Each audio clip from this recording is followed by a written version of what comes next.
Welcome to Haddo Arts Festival that celebrates its 10th anniversary. This year, we've managed a mixture of live concerts with audiences and pre-recorded performances that are available online. So far, we've enjoyed the Bach Players with a programme of music by Johann Sebastian Bach. Still to come in our Haddo Arts Festival channel is a piano recital by internationally acclaimed pianist Joanna MacGregor, top Scottish folk group the Whistlebinkies, and much more besides. Now, if you've missed anything, then check out the festival website for details. Like so many festivals, Haddo Arts rely on ticket sales to keep them going, and because of government restrictions at the moment, we hope that people who are able to watch and enjoy the online concerts will make a contribution to the festival.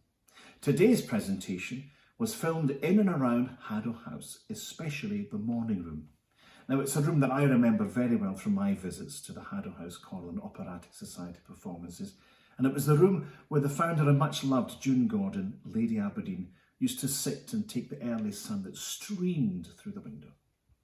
Well, from the window, you can actually see the hall where many theatrical productions took place over the years with the Haddo Players. Everyone wanted to get on that stage. Even Prince Edward took a small part just to say he played Haddo. Well, Haddo House is looked after and maintained by the National Trust of Scotland, and Haddo Arts Festival are lucky indeed to have NTS as partners, and it allows the festival to be really creative with the space. This year's Arts Festival invited the Aberdeen-based theatre company 10 Feet Tall to perform Chekhov's one-act play The Proposal. 10 Feet Tall are dedicated to bringing unique theatrical experiences to audiences in the North East, and I can't think of anything more unique than having Haddo House co-star in this production. So take your seats, house lights are down, and enjoy Chekhov's The Proposal.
Ah, what a wonderful surprise to see you here. Come in, come in.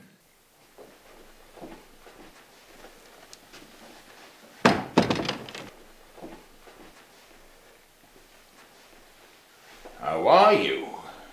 Well, why thank you, and you, if I can ask. Oh, we journey on, sustained by your warm thoughts and kind prayers and such.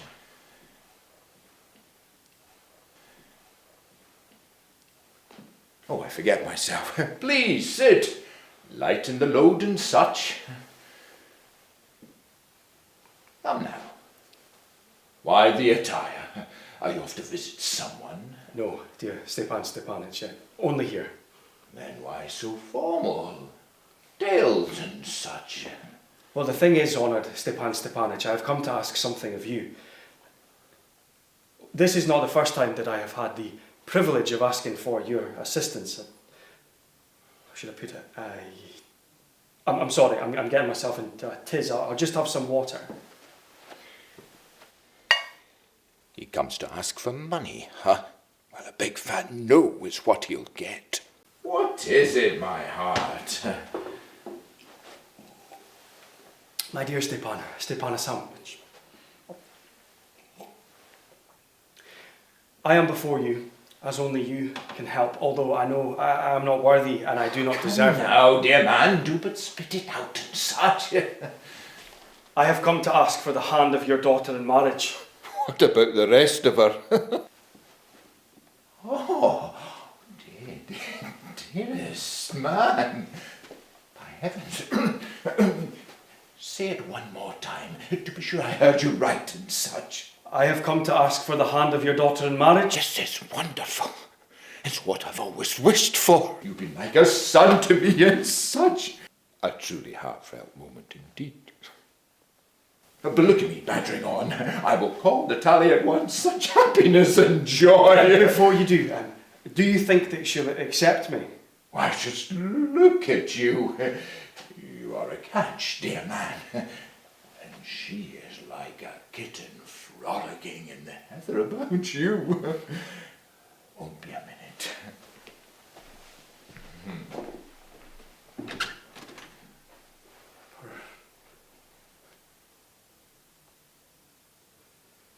Frozen. I'm like a frozen stone. Snap out of it. You'll never marry if you don't push through. Natalia Stepanovna, she's not bad looking and she knows how to run the household. What more is there to want? Here it is again. This fizzing in my ears and my eyes. But I have to marry. It's as simple as that. But with this weak heart of mine and my palpitations, and here I am now. This trembling in my face and a twitch in my left eye and my whole left side. My goodness. Oh, it's you. My father said to go inside as a gentleman had come to collect his goods. Good to see Ivan Vasilovich. Miss Stepanovna, dearest Natalia. And look at me in my apron. I've been shelling peas for drying. How come I haven't seen you in so long? Please, sit. Would you like some lunch? Water? No, I'm fine, thank you.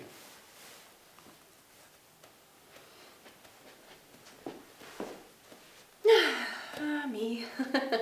The weather today is glorious. It was so much rain yesterday. The men in the fields couldn't do a thing. So today we just went chop, chop, chop and the grass of 2 fields is gone. Anyway, look at you. Dressed in tails. Never thought I'd see the day. He does look handsome though. Are you off to a ball? Miss Stepanovna, dearest Natalia, I've come to ask you. It may be somewhat of a surprise and may even make you cross, but here it is. It's rather hot, isn't it? Yes. Come on now. Well, I shall be brief. You are aware as much as I that I have known you and your family since our young years. My beloved late aunt and her husband, whom I inherited my land from, always had the greatest respect for your dear late mother, your father. We Lomovs and you Chubakovs have always had such friendly, dare I say, affectionate terms. My land, furthermore, it strides with yours. My oxen meadows. Sorry, you say my oxen meadows? Yes, mine's. The oxen meadows are ours, not yours. I think not, dearest Natalia, they're mine. Come on, Ivan Vasilovich, how so? Well, to be clear, I'm talking about the oxen meadows that lie between the birch woods. Yes, I know where they are because they're ours. No, you are mistaken, dearest Natalia. They're mine. When did they become yours? Think very carefully. Well, as far back as one can know, to the best of my knowledge. Really? But the oxen meadows were at one time in dispute of ownership. That is correct, but well, now everyone knows that they're mine. You will find that my aunt's grandmother gave the free and temporary use of the meadows to your father's grandfather's peasants in return for them making bricks for her. But during the 40 years or so, the peasants regarded them as their own. However, when the land registration... No, nothing of the sort. My great-grandfather and his son, my grandfather and his son, my own father, have always known that their estate extends up to the Marsh's Burn. So the oxen meadows are ours. Oh, this is all rather wearisome. I can show you the documents. Nonsense! We have owned this land for nearly 300 years, and here you are telling me that it isn't ours. I can hardly believe my ears. The land isn't worth very much. But the unfairness, I cannot bear the unfairness. But surely you can't have heard what I said. Your great-grandfather's peasants, as I have already had the honour of explaining to you, used to make bricks for my aunt. Grandfathers, aunts, uncles, whoever, I'm sick fed up of this. All I know is that the meadows are ours. I am sorry, but they are mine. Ours! You can go on all day and I will still say the same, for I have no wish to take something that isn't mine. Thank you very much. Dearest Natalia, believe me, it's not as if I want them, but it is the sheer principle of the thing. If you really want them, then I can gift them to you. I can perfectly well gift them to you, as you put it, because they are mine. We have always viewed you as a respected neighbour, a friend. But this is absurd. We lent you our threshing machine last year, which meant us delaying our own threshing until November. And here you are, giving me my own land. Really? In my opinion, that is not neighbourly at all. That is downright insulting. So you're calling me some kind of land grabber, are you? Madam, never in my life have I as much as laid a finger on another's property, and I shan't take this accusation without indemnity. The oxen meadows are mine. Ours! Mine! Liar! And I shall send my men this instant to mow them. You'll do what? Mowing my men on the meadows this minute. Well, then I shall manhandle minutes and mowers and men. You haven't the mettle. The oxen meadows are mine. You hear? They're mine. Mine! You can shout and blow hot air in your own home as you please, but in this house, I must ask you to remain dignified. Dearest lady, if it weren't for these fizzing in my brain and these palpitations biting at my heart, you would find a very different tone from me. The oxen meadows are mine. Mine! Mine! Mine! Mine! What in the hot cocoa? What's all this then and such? Papa, if you could, explain to this gentleman who the Oxen Meadows belongs to. Why, the Oxen Meadows are ours. My aunt's grandmother granted the temporary and free use of the meadows to your grandfather's peasants. Dear Ivan Vasilovich, you seem to have forgotten that the reason your aunt's grandmother was not paid for the use was because at that time the meadows' ownership was in dispute. Every soul in the village knows they're ours. Clearly you haven't seen the land register. But I can prove to you they're mine. But you can't. I can. You cannot prove anything about it, least of all by shouting. I have no desire to take anything of yours, and I do not intend to give up anything of mine. Why should I? And what's more, if you keep going on, dearest man, I would just as soon gift them to the peasants than you. So there. Well, what gives you the right to give away another man's land? Thank you. I will decide whether I have the right or not. This tone you are dealing in is not one I'm used to being spoken to as such. So contain this, whatever it is. I see now. You think that I'm some kind of fool that you can take advantage of, calling my land yours, and then you command me to accept it politely. It's far from a neighbourly thing to do. You are not a neighbour, but a land grabber. What? What did you just say? Go on, Papa. Tell the men to go mow the meadows at once. Good man, what was it you just said? The Oxen Meadows are ours, always have and will be, and I won't give them up. Never, ever, never. Really? Well, we'll see about that in a court of law. I'll prove it. I knew it.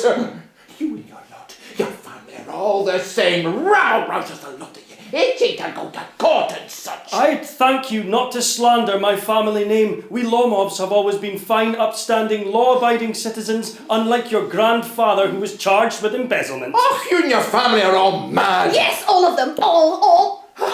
And your grandfather was a drunkard. And as for that famous aunt of yours, her sister ran away with an architect. Well, your mother was a hunchback. God, water. Your father was a gannet and a gambler. And your aunt was an old fishwife of a gossip. And my left leg is paralysed. And as for you, you underhand schemer, oh my heart. Everyone knows what you were up to before the last election. Oh, my eyes. Spots, oh, where is my How heart? mean, so low, so vengeful. And what about you then, huh? You're nothing but a two-faced little snake, I tell you. Oh, my heart, I am dying. Where is the door? Oh, I can't control my leg. Well, drag it and yourself out this house then. Take us to court then, will you? You'll see.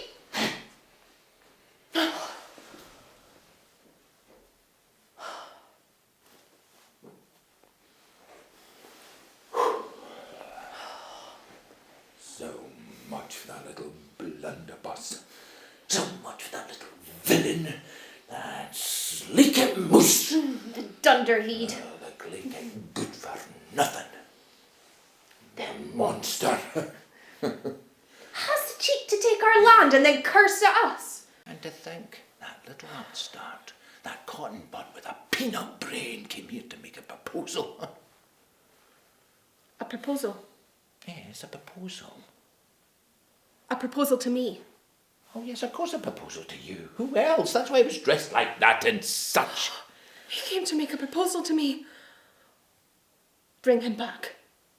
Bring him back. Bring him back. Bring him back. Get him back. Oh, I'm about to faint. Oh. What is this? What's the matter with you? I see. What have I done? Fool! I'll just shoot myself and then hang myself. I'm about to die. Get him back.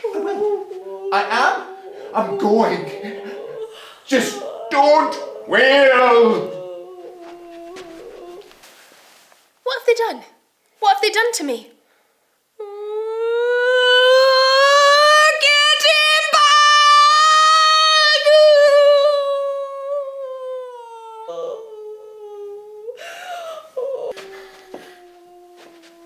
No move. No.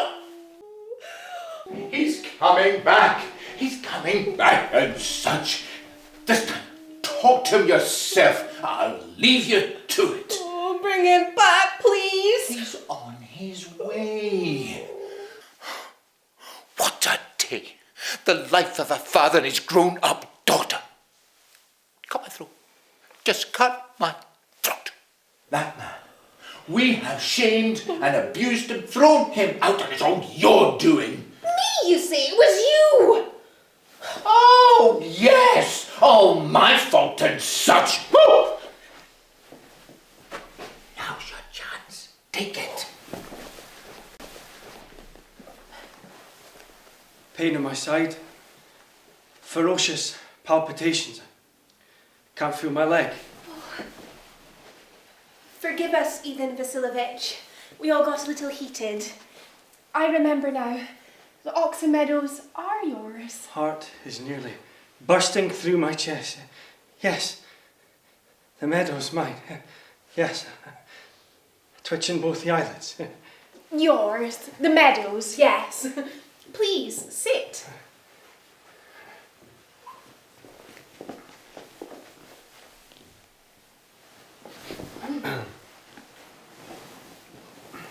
We were wrong.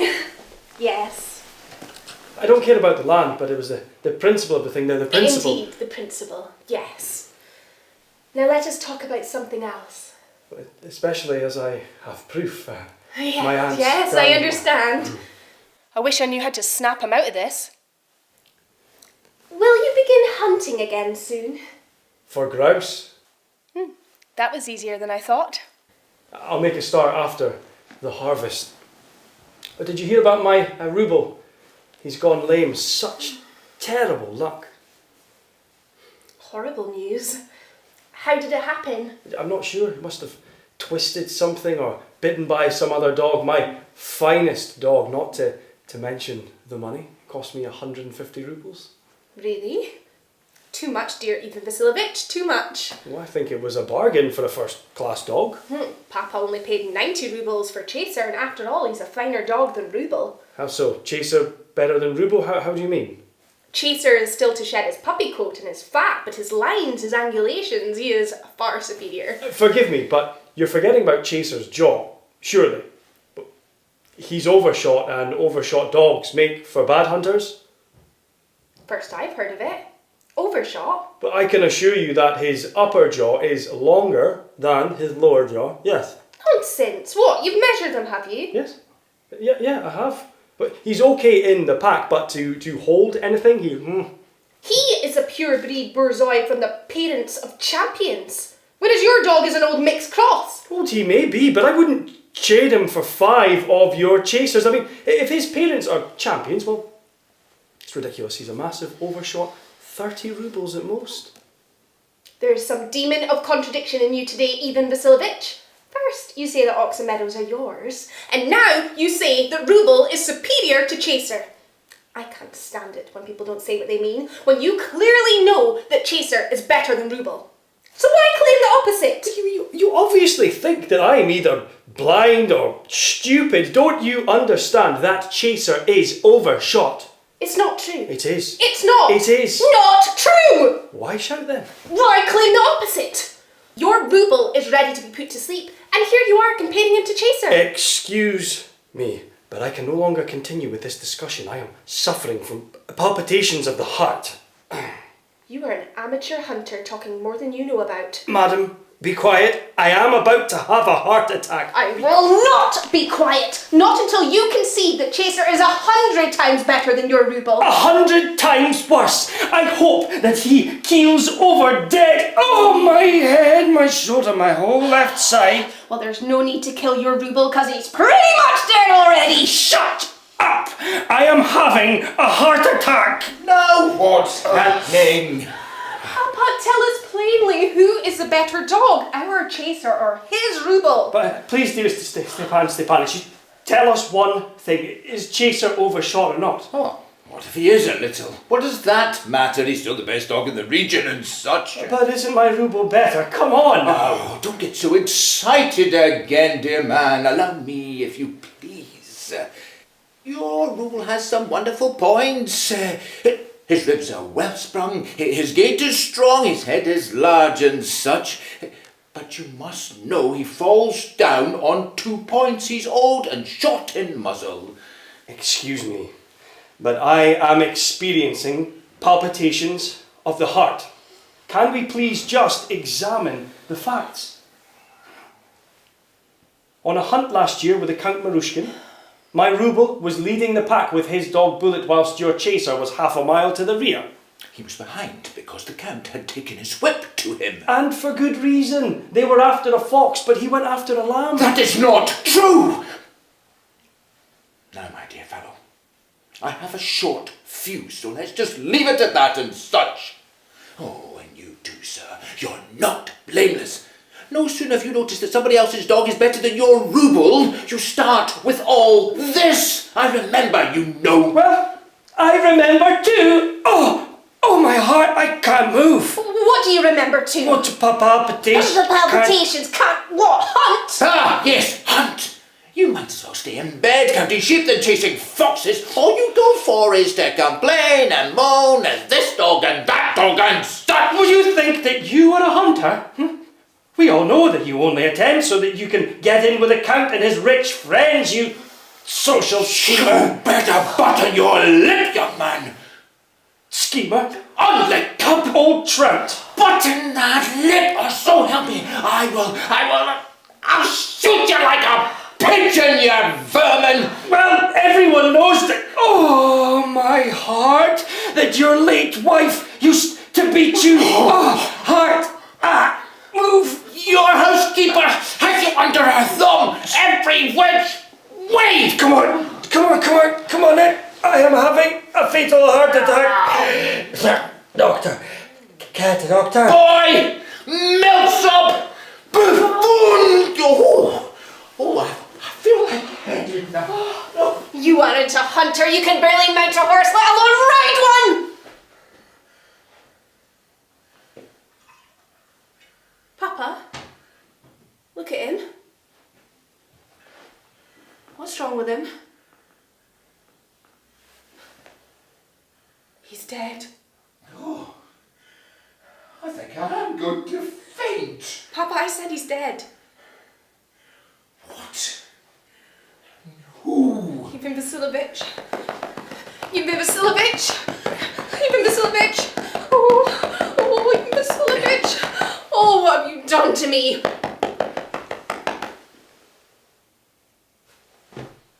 He's dead. Yes. My word. A doctor. Water. Drink this. He doesn't drink. He must be dead. Such wretched fortune is mine. Oh, why don't I just end it all? Put a bullet bullet to my brain or a blade to this here throat. What am I waiting for? Somebody please get me a gun or even a rusty blade. Water! He moved. Water. Run. That's it. Drink. Love. Hurry up, will you? She's willing to marry, and I give you my heartiest blessing and such. Who? She said yes, and that's that.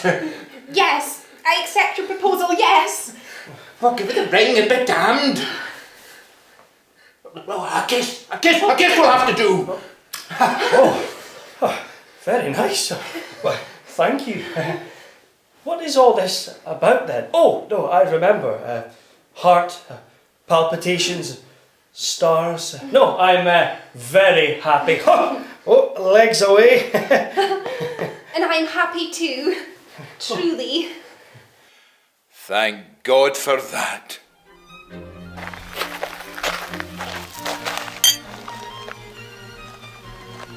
Now that's over and done with, you can finally admit that Chaser is better than Ruble.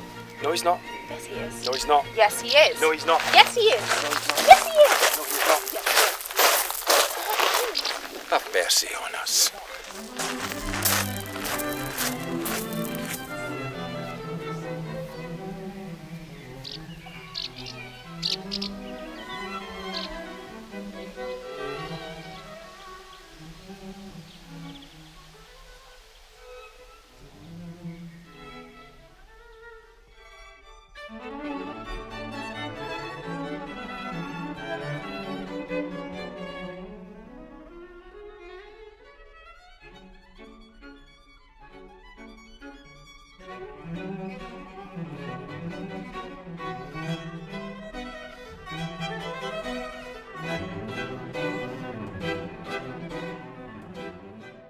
I'm not sure how many guests will be allowed at the wedding when it happens, but we wish the young couple well.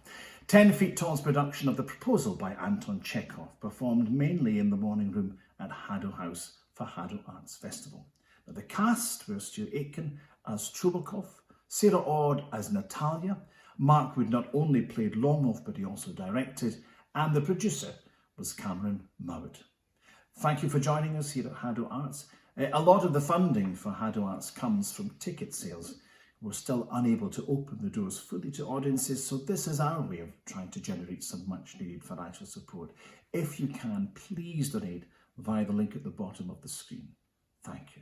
Now, our next concert is a chance to hear some early classical masterpieces in a song recital from Haddo House Library, given by early music specialists, the soprano Kate Semmens and Devine on Fortepiano. Until then, thank you for watching.